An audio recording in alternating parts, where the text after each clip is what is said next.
Seja bem-vindo ao melhor cursinho preparatório do Brasil, é o cursinho do SCAC. Agradecendo a toda a galera envolvida aqui, a toda a equipe envolvida no projeto SCAC, especialmente ao Cabo Tel. Eu sou o professor Gleison Versosa, eu sou especialista em linguagens e nessa aula vamos falar um pouco mais de redação, senhores, senhoras e senhoritos. Essa aula será importantíssima como todas as outras, é claro, mas essa estaremos diante da habilidade 3 de como é julgado o seu texto no Enem, no que se refere à argumentação.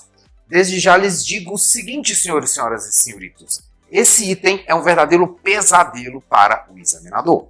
O sujeitinho, quando ele vai lá examinar o seu texto, o examinador ele fica apavorado nesse item, porque esse item é o mais difícil de ser julgado.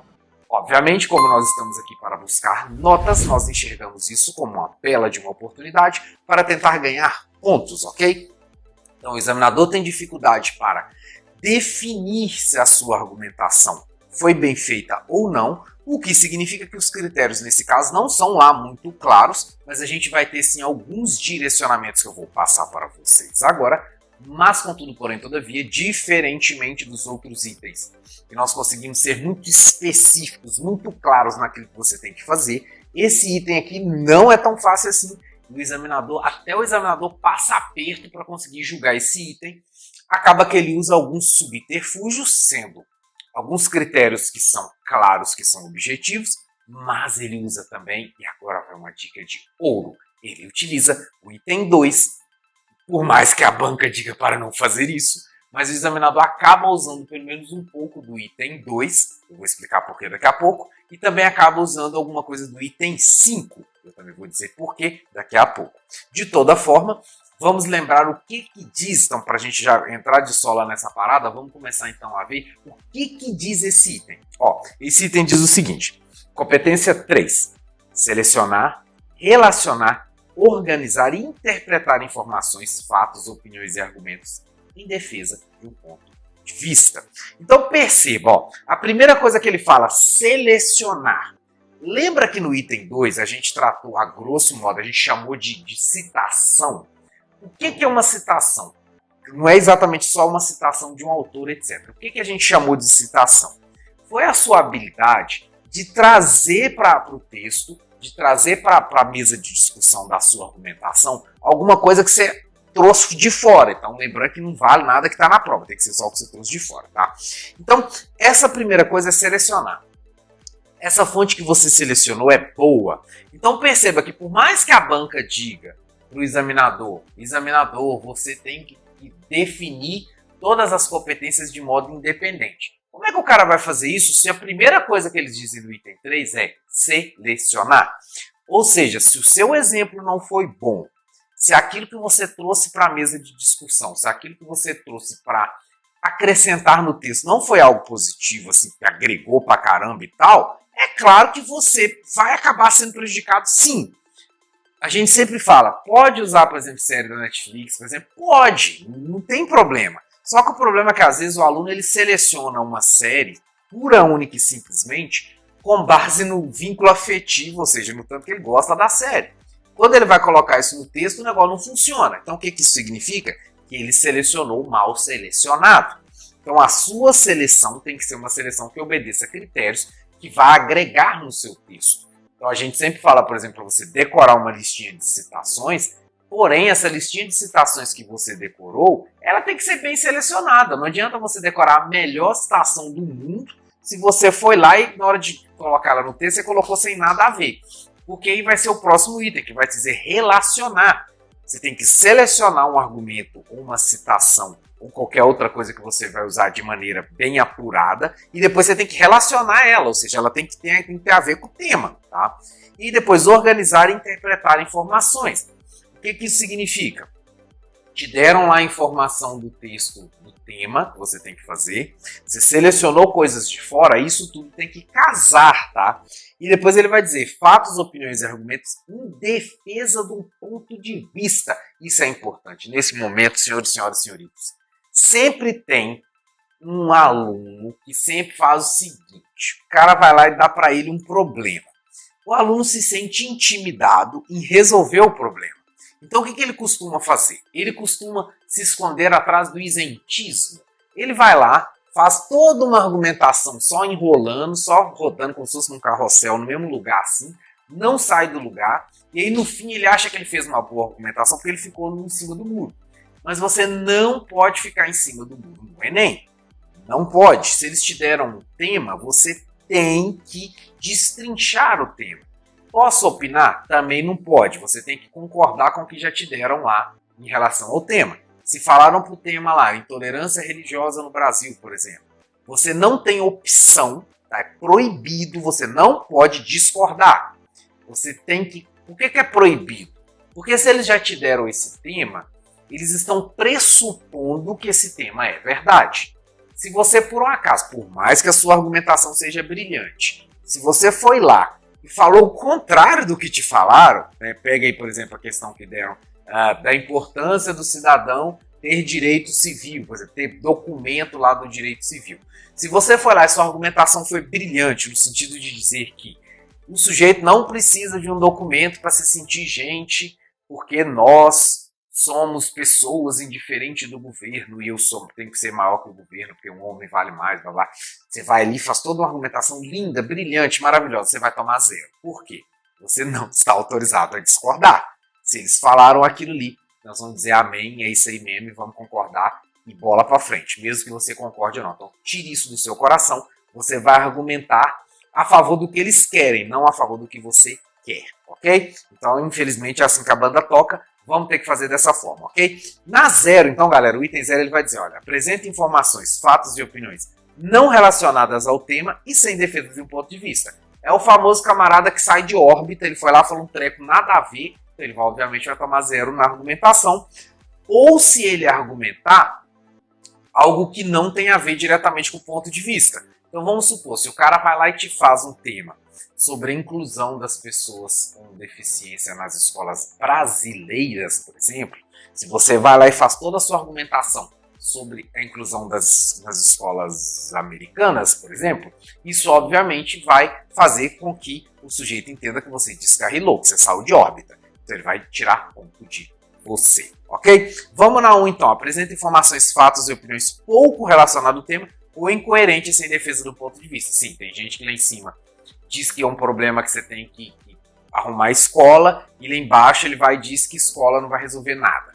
Por mais que pareça bizarro, tem gente que faz isso. Obviamente, imagino que você não vai fazer, ok?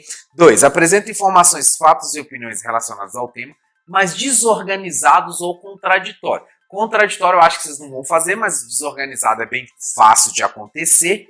Então preste muita atenção na argumentação e como que você vai direcionar o seu texto para a resolução final, tá? Porque não basta também, sei lá, colocar uma enxurrada de informações. Acontece demais do aluno decorar um monte de coisa. Ele decora, por exemplo, que ele tem que usar a Constituição, ele decora que ele tem que usar a citação, ele tem uma série da Netflix que ele ama, e aí ele chega lá e ele faz uma salada, ele ao mesmo tempo vai falar de Constituição, vai usar uma citação sobre educação e vai fazer uma série da Netflix. Olha que loucura que ele vai fazer no texto. Então quando ele faz essa maluquice toda, é claro que ele não vai conseguir em 30 linhas destrinchar isso tudo que ele falou. Aí de repente o cara vai lá, coloca uma coisa sobre a Constituição na primeira linha lá, depois não fala mais nada disso, depois ele vai lá e coloca a citação que eu falei para ele decorar, né, o homem é o lobo do próprio homem, que eu gosto muito, ele vai lá e coloca uma coisa dessa, e depois, para piorar, o sujeito ainda vai lá e coloca uma série da Netflix. Poxa, que legal, né? Trouxe um monte de citação, mas e aí? No final ele acaba que ele não destrincha nada, e aí o cara vai acabar o 2, tá? Então olha só, a contradição eu acho difícil que vocês caiam, porque para ser contraditório o cara tem que ser muito fora de órbita. Muito. Agora, a desorganização é uma coisa que eu vejo muito, tá? Então a desorganização você tem que ficar esperto. Se lá no início do seu texto você fala, olha, tal problema é um problema de educação. Aí chega lá no final, o caboclo vai dizer assim, tal problema nós vamos resolver construindo escola. Pensa comigo, se você disse que o problema era um problema de lei, era um problema que tinha que criar mais lei, você disse lá em cima quando você fez a citação lá da Constituição. Chega lá embaixo e você fala, portanto, como diria Mandela, a educação é a arma mais poderosa para mudar o mundo, então para resolver isso nós vamos criar a escola. É claro que está errado, porque se lá em cima você falou que era um problema de lei, Você até usou a Constituição. Cá embaixo você vem e fala que é um problema de escola, você tem que construir escola. Então, não é que percebe que não chega a ser contradição. Isso eu acho que vocês não vão fazer. O que vai acontecer nesse caso é que você teve uma desorganização dentro da sua linha mestra de redação. E isso acontece muito. Vocês não têm noção do tanto que isso acontece. Vocês não têm noção do tanto que alunos descarrilham do trilho, começa a falar um monte de coisa aleatória. Você tem que ficar muito esperto com isso, tá? E aí depois no 2 também eles falam, ó, limitados aos argumentos dos textos motivadores em defesa de um ponto de vista. Lembra que eu falei para vocês, senhores e senhoras, senhoritos, da importância de você saber toda a sequência bonitinha. Tem 1, tem 2, blá blá blá. Por quê? Eu falei lá no item 2 que você precisa trazer para a mesa de negociação outros elementos que sejam elementos que agreguem no seu texto. E você não pode, de forma nenhuma, se limitar aos textos que eles te deram lá. Porque ele quer que você tenha algum tipo de cultura, né? Senão, pô, você passou 20 anos no banco de escola para nada. Então, alguma coisa você tem que trazer para a mesa lá de negociação na hora de você fazer a prova. Então, alguma contribuição. Não é possível que você não aprendeu nada, nem que seja decorando. Então, alguma coisa você tem que aprender fora do que está lá. Só que aí, se o cara ali tiver demonstrar essa insegurança, ele vai ali e fala só o que já deram para ele no texto motivador, é claro que ele não pode ser considerado um cara que é um bom argumentador, porque ele não conseguiu trazer nada de fora. Tá? Então, obviamente, denota baixa cultura e etc. Tá? 3. Apresenta informações, fatos e opiniões relacionadas ao tema. Então, esse aqui o cara está dentro do tema. Limitados aos argumentos do tempo motivador e pouco organizado em defesa do ponto de vista. Isso aqui é o que a maioria de vocês fazem. Tá? A maioria de vocês fica no item 3. E você até tem alguma coisa relacionada ao tema, mas ou você se limita àquilo ali, ou você faz de jeito desorganizado. Então, o que seria um jeito desorganizado às vezes? O cara vai lá, ele até consegue passar só do texto motivacional, ele até consegue passar só disso. Às vezes ele traz até uma citação, etc. Mas a citação está tão solta lá no texto, está tão nada a ver lá no texto, que ele tem que ficar só no item 3, só no nível 3, ou seja, ele pode ganhar só 120 pontos. Porque o negócio não passou muito do nível ali, não chegou a lugar nenhum, vamos dizer assim, tá? Agora, na 4, e esse é bem possível de vocês conseguirem, que é o seguinte, ó, apresenta informações, fatos e opiniões relacionados ao tema de forma organizada. Ou seja, o cara teve ali um plano, ele colocou a citação dele, ele queria chegar a algum ponto, ele não jogou a citação para cima a esmo, tá? Com indícios de autoria. O que é o danado do indício de autoria, criatura de Deus? Olha só. Todo texto, como a própria definição de texto diz, é uma fusão de uma pancada de coisa que você já viu na sua vida, tá? Então, todo texto, por definição, você nunca vai ter, vamos dizer assim, você não é original, meu filho. Tudo que você falar, tudo que você pensar, alguém já falou, alguém já pensou, nós somos a somatória de um monte de outras somatórias. É assim que a banda toca. Então, como nós temos uma pancada de outras influências, o difícil aqui de você conseguir fazer um texto do Enem é você conseguir, nesse item 4, fazer um texto que o texto tenha a sua cara. Perceba, não estou falando de questão de criatividade, tá? Criatividade no Enem não existe, esquece criatividade. O que eu estou dizendo é, o seu texto demonstra que o texto é seu. E como é que você demonstra isso? Você simplesmente não vai pegar um monte de informação aleatória e vai jogar no texto. Quando você tem uma linha mestra de definição, quando você tem uma linha mestra de início, meio e fim, pegou tal coisa, colocou tal coisa, chegou em tal ponto, isso demonstra que você produziu o texto. Então, o indício de autoria vai levar-nos a concluir que você é o autor do texto, porque por mais que o texto bebeu em diversas outras fontes, nós conseguimos identificar um texto como o seu. Ah, professor, mas você falou que vamos trabalhar com modelos e aí nós vamos seguir um modelinho. Sim, nós vamos seguir um modelinho. Todos os anos trabalhamos com dezenas de alunos que fazem uma redação com base no modelo. Eu corrijo todas. Então, quando eu corrijo, eu consigo perceber, e o examinador também consegue, se o texto é seu ou não. Por mais que todos utilizem o mesmo modelo não significa a mesma redação.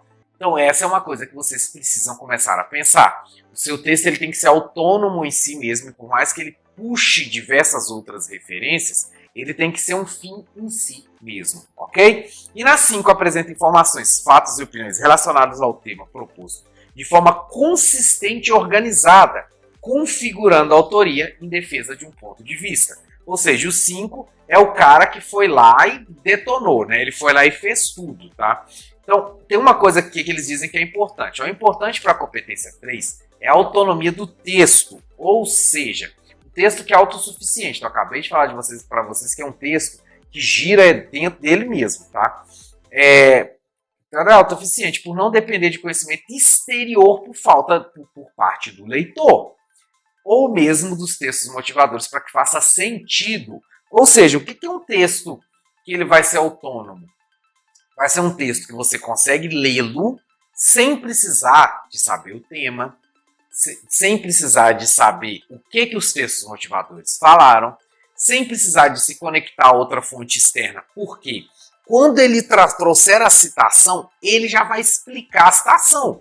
Então, isso que significa um texto que você não precisa buscar nada fora. Porque pensa comigo, se você vai lá e dá uma citação, você vai lá e falou da Constituição, mas você não foi lá e não destrinchou isso, você não foi lá não falou nada da Constituição, se o cara quiser entender, talvez ele vai ter que ir lá na Constituição para ler. Então é claro que isso não vai dar certo. O texto precisa ler. Você citou a Constituição, você já manda bala, já fala um pouco sobre a Constituição, porque senão não vai funcionar, tá? Então, beleza. Então esse texto vai ser um texto que ele vai desenvolver as ideias, porque afinal de contas, nós estamos falando da competência 3, que é uma competência que está relacionada à sua argumentação. Pense uma outra coisa. Se eu falei do item 2, né, que é essa conexão com as citações, se você pensar também que no item 5, tá, o item 5 é a resolução do problema, é claro que se o seu texto chegou lá no fim e não resolveu o problema, de ponto zero, isso vai te impactar. Não só no item 5, porque o item 5 tem lá seus problemas de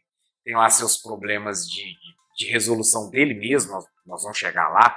No item 5 também você vai ter uma nota só na resolução, mas não tem como isso não impactar no item 3. Então, se te deram um problema para resolver e você não resolveu, é claro que você vai perder pontos, tanto no problema que você não resolveu, quanto na argumentação, porque a argumentação, qual que é o objetivo dela? Você vai partir lá da introdução, que você vai começar a falar do problema, até você resolver o problema. Você tem que ter toda a linha mestra da argumentação, senão não vai funcionar, tá? Então percebam que vai funcionar dessa forma. Então já vamos entrar aqui em outros temas, tá? Que é o seguinte. Fala-se muito também do tal do projeto de texto. Do que seria um projeto de texto? O projeto de texto não é para o aluno chegar lá, vamos dizer assim, falar assim, puxa, eu já vim com o texto na minha cabeça. Claro, teremos um modelo, vamos ir trabalhando esse modelo para você ter um norte. O que é um norte? Para você não chegar lá e ficar que nem barata tonta sem saber o que você vai fazer. Então não confunda ter um norte com chegar lá e sair atirando para todo lado. Não é isso, tá? Então, o que é o projeto? É você ter. Quando o cara pegar o seu texto, ele tem que ter a segurança de que você está saindo do ponto A para chegar no ponto B. O que isso significa? Quando o cara começar a ler seu texto, você começou lá falando que é um problema de lei, que é um problema que a lei no Brasil é muito branda, sei lá. Aí depois, no final, você não vai falar que tem que construir escola. Porque se você falou lá em cima que o problema era uma lei branda, você está levando o camarada na linha de argumento, de pensamento, que lá no final você vai terminar falando disso. Então é óbvio que nós temos que ficar assim, muito esperto, muito ligeiro com o que vai acontecer no que se refere ao problema de você ter uma linha mestra, de você ter uma linha de argumentação que seja minimamente coerente, tá? Então, esse projeto de texto, vamos dizer, você vai fazer na hora lá. Você vai chegar lá, você vai falar, beleza, o cara me deu esse tema aqui. Como é que eu vou defender a minha ideia dentro desse tema? A linha mestra que a gente sempre incentiva os alunos a fazerem é sempre tentar puxar para dizer que é um problema da educação ou é um problema de leis, só que aí você tem que manter a coerência. Se você falar que é um problema educacional lá em cima, você vai dizer isso. Tomar muito cuidado para não dizer os dois e depois não desenvolver, porque acontece muito também do aluno lá em cima falar. É um problema legal, por exemplo, ou é um problema de cultura, e aí depois ele vai falar que o problema disso é que não tem divisão de renda, sei lá. O cara embanando o meio de campo todo. Então, às vezes, você pode sim, e é necessário que você tenha mais de uma linha de argumentação, mas se você falou lá em cima que é tanto um problema legal quanto educacional, depois você tem que desenvolver isso. Se você foi lá em cima e falou que é só um problema educacional e depois desenvolveu falando que é um problema legal, então aí você terá um problema, porque esse problema a gente chama de foco temático. Então o que é o foco temático? Se você define, então percebam, você dentro de uma redação, você tem a capacidade de escolher qual que é a linha de argumentação que você vai passar para isso, não é? Então assim, se o cara te deu qualquer problema, você pode desenvolver qualquer problema sobre qualquer viés. Então você poderia, por exemplo, dizer que seria um problema que se resolve dentro do viés religioso, por exemplo. Claro que não é nem isso, não é incentivável, não é para você fazer isso. Mas eu estou só te dando um exemplo de que o seu foco de resolução do problema é a sua escolha, e essa escolha é sua, você tem que fazer, tá? Que é o seguinte: quais ideias que eu vou inventar, que eu vou trazer para a mesa de negociação, para eu conseguir organizar meu texto para eu responder o problema? É basicamente isso, tá? E essa escolha sua, ela tem que ser uma escolha consciente, tá? Você tem que fazer uma escolha que saia do ponto A e chegue no ponto B, mantendo-se na escolha que você fez antes, tá?